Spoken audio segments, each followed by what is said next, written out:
Ассалаумағалейкум, армысыздар. Қарынның ашқан емес, қадірінің қашқанына жылайтын арда қазақтың асыл ұл-қыздары, Санағаз әулиенің салиқалы көрермендері. Алдарыңызда әдеттегідей, педагог қоғам белсендісі Жұмабек Әлімханұлы. Ел өркендеуі үшін, жалпы саяси құрылымының дұрыс бағытта жұмыс жасауы үшін оппозициялық партияның қажеттілігі қашанда маңызды екендігі туралы өткен шығарылымда айтқан болатынбыз. Енді бүгін біздің елдегі осы тәуелсіздік алғалы бері оппозициялық партиялар және біздің оппозиционерлер қандай жұмыс жасады, сол туралы аз кем тоқталып өтсек.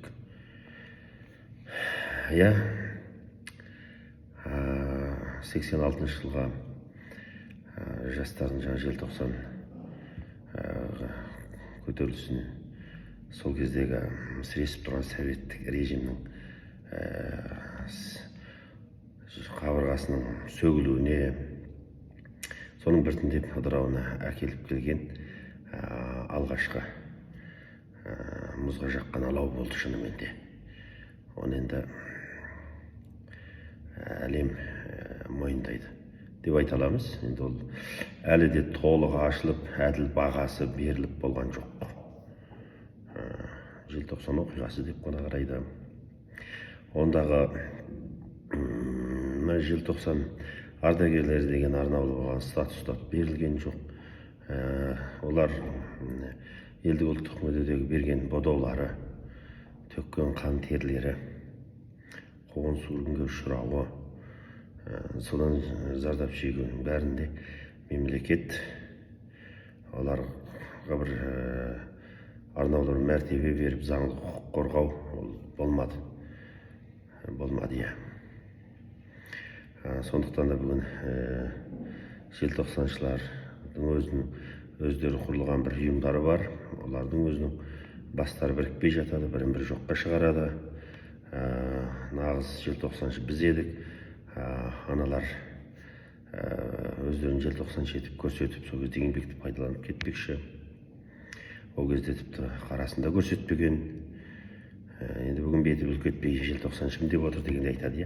Сол желтоқсан жастар жаңағы Совет одағының сол кездегі қатал саясатына, ұлтсыздандыру саясатына көтерілген қазақ ұлтының жалынды жастарының көрсеткен бір өршіл мінезі болатын.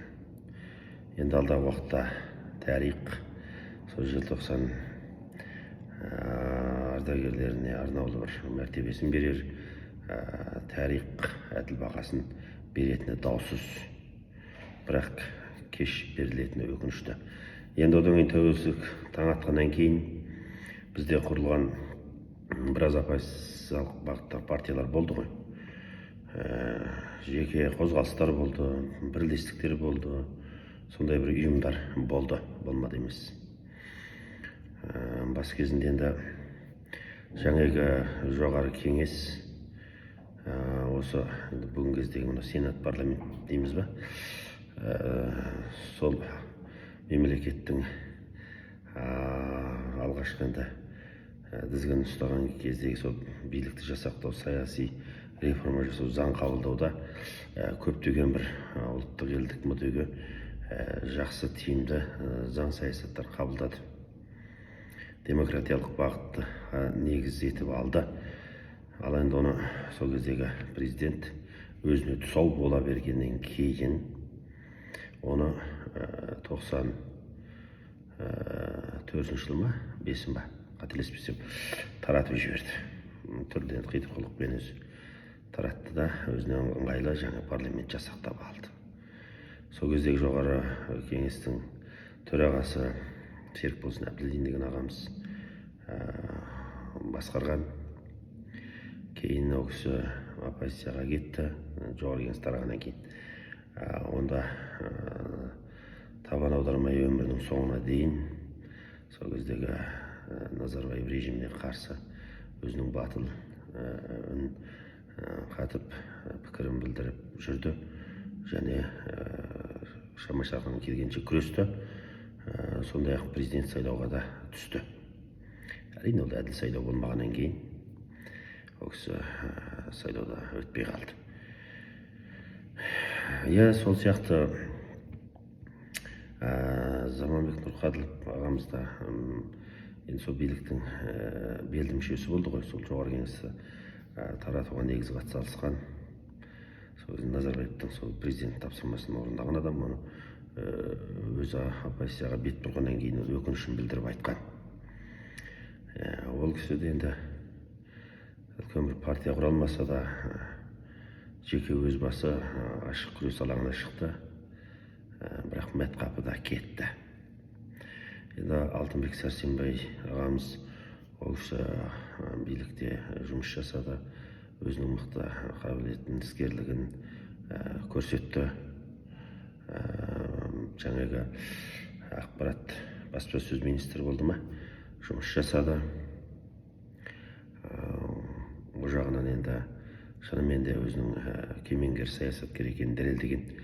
Кейінгер енді президенттің берген уәделерін орындалмайтынын, өз сөзінде тұрмайтындығын, айланып келген айналасына өзінің тағы да туыстарын жинап, коррупциялық, бюрократиялық, диктаторлық жүйеге көшкенін көзі көргеннен кейін одан бет бұрды да партия құрып, мықты азаматтар жаны топтап, Ақ жол партиясы деп атқа қонды, халықпен кездесулер өткізіп жүрді.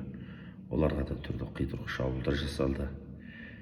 Жаңа Шымкент қаласында Мавритка өткізіп жатқан қонақ үйдегі жиналысында соны өткізбеу үшін сол кездегі Дикий Арман деген адам қаңтар оқиғасына байланысты сотталып жатыр ғой.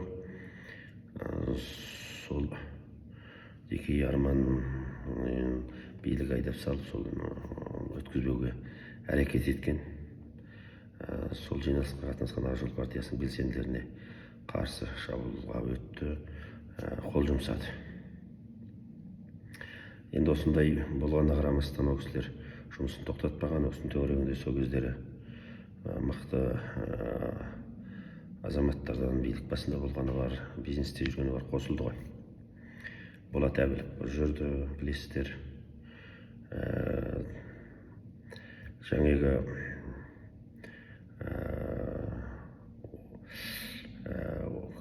тағы басқа мықты сол кездегі атқамінер азаматтардан осында Төлеген,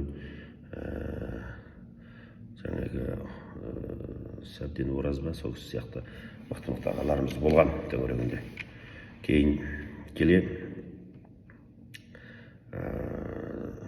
Әлихан Байменов те бар еді. Содан ол партияның тағы да жұмысына кедергі келтіріліп, қудалауға ұшырағаннан кейін, тіпті 2006 жылы Алтынбек ағамыз көзін құртты. Жаңағы сыртта қастандық ұйымдастырып атып кетті, білесіз. Сөйтіп Алтынбек Сәрсенбайұлы ағамыз қастандыққа ұшырап қаза тапқаннан кейін ол кісінің жетекшілігіндегі Ақ жол партиясының өзі екіге бөлінген. Ақ жол партиясын Ақ жол партиясы деп. Енді оның бөлу себептері сол кездегі биліктің де бір саяси ойыны араласқан. Белгілі ғой, енді бөлшектеу керек, ыдырату керек, тарату керек жалпы. Одан кейін белсенді саяси алаңда ашық көзқарасын білдірген, батыл пікір білдіріп, билікке ашық ауырсын айтатын азаматтар болды, әрине. Үлкен бір партия болып тұрақты жұмыс жасап кетпесе де, әр жерден қадау-қадау үн қатып наразылығын білдіріп жатқан азаматтар болды. Қоғам белсенділері де жеткілікті еді. Енді жаңағы Алтынбек ағамыз қаза тапқаннан кейін, оның ағасы Рысбек Сәрсенбайұлы ағамызды атқа қонып, ол кісі күні бүгінге дейін міне осы билікке қарсы пікірін ашық айтып келе жатыр. Онда да жеке басының бір өш алу мақсат емес. Әділетсіздікке қарсы жаны төзбей күресуде ағамызды жақыннан жақсы танимыз. Ұлт жанашыры, қоғам қайраткері, журналист. Мынау Жас Алаш газетінің бас редакторы болып істеп тұрған. Сол кезде сол газеттің таралымы өте көп болған, тиражын жақсы көтерген. Ол кезде де мынау Назарбаев жүйесінің орнауы сондай бір сіресіп тұрған кезінде, ағыз толысқан кезінде ол кісілер Жас Алашты халықтың жан айғайын жеткізіп жатты, ашық жазды. Сонымен де Жас Алаш халықтың қалап оқитын, іздеп оқитын, бір сусап оқитын газеті болып еді. Көптеген адамдардың саяси сауатын ашқан. Кейін енді ол кісі Жас Алаштан кетті. Ол кезде мен сол кейінгі Жас Алаштың жағдайы қалай болып жатқанын көп біле бермейміз енді әрине. Ал енді ол кісі одан кеткеннен кейін де халықаралық кісілік қорғау ұйымдарында істеп жүр, осы Қазақстандағы соның бөлімшелерінде. Әлі де сол қаламын қару етеді. Қай жерде бір әділетсіз сот болса, қай жерде бір бейбіт шеру болса, ол кісі барады, өз басы да көп қудалауға ұшырады. Тіпті ол кісіні де қастандықпен өлтірмекші де болған. әуелі бір жол жаңа көлігін тоқтатып қаланың шетінде машинасынан суырып алып, ол кісіні бірнеше адам жабылып, ұрып, талдырып, жол шетіндегі арыққа тастап кеткен. Оны өз аузынан естідім. Ол кісі сол кезде есін жинап қалсам, біраз күн түстенген уақыт екен, арада біраз уақыт өткен. Сол арықта жатып болған ғой. Содан тұрып әйтеуір үйіне жетіп, сонымен қаралып, дауаланып кішкене қатарға қосылған. Енді сонда осындай қастандықтар ұшырады. Одан кейін келе, сол кезде Алтынбек ағамыздың жанында болған шәкірті болып жүретін Айдос Сарым бастаған біраз жігіттер болды ғой. Мынау Әміржан Қосанов, Дос Көшім, Расул Жұмал деген жігіттер кейін келе. Естеріңізде болар, Қазақстан, жаңа Қазақстан форумы деген бір форум құрды, шетелге дейін шығып аралап. Әкежан Қажыгелдинмен кездесті. Қазақстанның 94-97 жылдардағы премьері болып, елдің экономикасын көтерген мықты экономист, іскер премьер болған еді. Бірақ сол кезде президентпенен Қошқардың басы бір қазанға сыймайды болып, уақыт қудалауға ұшырап сотталған. Сыртынан сотталып Қазақстан территориясына өмір бойы 20 жылға кіре алмайтын қылып тастаған. Ол кісі Еуропада тұрады, сол кісімен кездескен, сондай қолдауында болады. Енді бәрі енді қайсек жаңа Қазақстан құрамыз деп жатты. Ол кезде сол жаңа бұрын құрылған осы азаматтар айтты, бізді ешқандай билік сатып ала алмайды, біз сатылмаймыз деді. Бірақ не болды енді кейін келе? Білесіздер, Әміржан Қосанов 2019 жыл президент сайлауға түсті. Онда мен табандап тұрамын, халықпен біргемін, мен бар күшімді саламын, әділеттілікті қорғаймын деді. Онымен оны жақтастарды көп болды, бәріміз де жақтас болдық. Жаңа сайлау күні тікемізден тік тұрып, сайлау учаскесінде біз халықтың дауысын қатаң қадағаладық. Дауысты да жақсы жинады, әрине қанша бұрмалаушылық болып жатса да.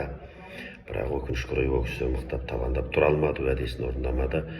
Сағат 9 кезінде ме, сол күні кеште ертерек жаңағы сол кездегі президент болып сайланған Қасым-Жомарт Тоқаев мырзаны алдын ала құттықтады. Енді артынан оны түсіндіріп жатты. Маған қысым болды, оңай болған жоқ. Мынау байланып келгенде тағы да сол билікпенен арадағы келісім болды. Енді сатылып кеткендік болды. Халық қатты ренжіді, көңілі қалды. Оны жақсы білесіздер. Сөйтіп жаңа сатылмайтын, жаңа Қазақстан бұрын сатылды, бізде сатылмайтын не қалды енді. Содан кейін жаңа Дем партия деп құрылды, Жанболат Мамай басшылығындағы. Ол жас жігіт, маңайына жастар топтасты, жақсы болды. Тіркеуге ұсынды, оны әтейге тіркемеді. Қолдаушылар да көп болды, сауатты жұмыс жасай білді. Кез келген әділетсіздікке қарсы алаңнан табылды, бейбіт шеруде жүрді, әділетсіз сот процестеріне қатынасты, қай жерде халықтың жан айғайы болып жатса сол жерге барды. Сосын билік басындағылардың сол кезде балағын әшкерлеп, қайсының қаншалықты жеке меншігі бар, қалай байып алды, оның бәрін документалды дәлелдеп алып шығып, көрсетті, тіпті алдымен соттасты да. Мысалы Бауыржан Байбек мына қаланың әкімі, Алматы қаласының әкімімен соттасты. Әрине ол сот соныкі болған соң ол жеңетіні белгілі. Бірақ соған қаншама нақты документалды құжаттар дайындады, және басқа шенеуніктер үшін қаншама документалды фильм түсірді. Ол жағынан өте жақсы жұмыс жасады. Ал кейінгіле қудалауға ұшырады олардың да жігіттері, жаңағы Абзал Достияр, Тоқтасын қаншама отырғызып шығарды, 15 күннен қамауға алды, қудалады, тіпті үйінен шығармай тарпа басталды. Үйінен түнішін ұстап кеткен жағдайлар болды, оның бәріміз көзіміз көріп жүрді. Содан міне биыл жылы кәдімгі мәслихат сайлауына да депутат ретінде өздерінің үстінен күтісіп еді, бәрібір болдырмады. Одан кейін бұл жігіттерде әрқайсы өз жеке тірліктерімен кетті. Әлі де сол салада бір қоғам белсендісі болып қалғандары бар. Абзал Достияр қоғам белсендісі ретінде қазір шындықты айтып жолдап жүр. Жанболат Мамай үйғамақта, ешқандай саяси ұйымға қатынасуға, саяси позиция білдіруге болмайды. Ол тек қана өз үйінен маңайында осы қаладан шығып кетпеу керек, ол сотпен ғана жүреді. Оны білесіздер. Енді міне ол жігіттердің аяғын солай тұсаулады. Ал енді қоғам белсенділері әлі де бар, жастар келе жатыр. Тағы да бір партиялар құрылуы мүмкін. Оппозициялық партияның болғаны жақсы, одан қашпау керекпіз. Қолдау керек, өйткені олардың айтайын дегені халықтың мұң-зары, шүріндік жағдай, олардың ұсынайын деген осы елдің өркендеп дамуына пайдалы, сондай бір жақсы жобалар, оны міндетті түрде қолдау керек. Халық болып билік санасу керек еді. Ол оппозициялық партия деген халық пен биліктің ортасындағы көпір әуелі. Онсыз дұрысталмайды. Дамыған елдің барлығында оппозиционерлер мен оппозициялық партияны қолдайды, қорғайды, оларға мүмкіндік береді, олардың айтқанына құлақ асады, олардың орынды ұсыныстарын қабылдайды, заңға кіргізеді, жүргізетін саясатында оны іске асырады. Сонымен дамып жатыр. Сын түзелмейді, түзелмейді деген. Сондықтан бүгінгі таңдағы билік шынайы еститін үкімет, тыңдайтын парламент, атқаратын парламент, нағыз